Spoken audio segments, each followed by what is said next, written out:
میرا ذاتی مکان ہے اور اپنا رکشہ ہے، لیکن گھر کے اخراجات پورے کرنے میں مشکل ہو جاتی ہے، تو میں زکوٰۃ لے سکتا ہوں؟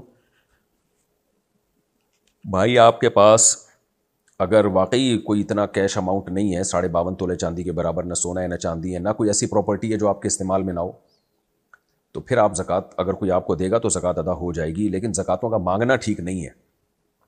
مانگنا شریعت میں صرف اس کے لیے جائز ہے جس کے پاس 2 وقت کی روٹی بھی نہ بچی ہو، اس کو پتہ ہے کہ میں صبح کھانے کو بھی نہیں ہے میرے پاس، تو 2 وقت کی روٹی اگر مل رہی ہے، سر چھپانے کے لیے گھر میسر ہے، اور جسم کسی بڑی بیماری سے محفوظ ہے، تو پھر آپ کے لیے مانگنا جائز نہیں ہے۔ ہاں کوئی خود سے آپ کو زکوٰۃ دے دے تو سبحان اللہ۔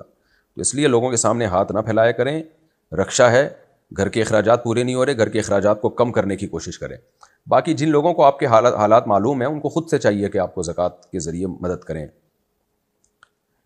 آج کل کس کے اخراجات پورے ہو رہے ہیں؟ کروڑ روپے کمانے والے کے بھی اخراجات پورے نہیں ہو رہے، کی وجہ اس کی ہے کہ جیسے جیسے آمدن بڑھتی ہے اخراجات ہی بڑھانا شروع کر دیتے ہیں۔ وظائف کی منت کے بارے میں کیا حکم ہے؟ ایسی منت جو لاکھوں میں مان لی ہو۔ دیکھو وظیفے کی منت، کون سا وظیفہ ہے جس کی منت مانی ہے؟ ہر وظیفے کی منت پوری کرنا لازم نہیں ہے، تو منت کے لیے ضروری ہے کہ جو منت مانی ہے وہ عبادت مقصودہ کی ہو اور اس کی جنس میں سے واجب بھی ہو۔ تو جب تک مجھے یہ نہیں پتہ چلے گا کہ کون سا وظیفہ ہے جس کی انہوں نے آپ کی یعنی آپ نے منت مانی ہے، تو اس وقت تک اس کا میں جواب نہیں دے سکتا۔ درود شریف کی منت مانی ہے، وہ پورا کرنا واجب ہے، کیونکہ درود شریف بھی عبادت مقصودہ میں سے، اللہ کی عبادت ہے۔ ہم اللہ کے حکم کو فالو کرنے کے لیے اور اللہ کے آرڈر کو فالو کرنے کے لیے اللہ کی عبادت کی نیت سے ہم نبی پہ درود بھیجتے ہیں، یعنی عبادت کہتے ہیں غلامی۔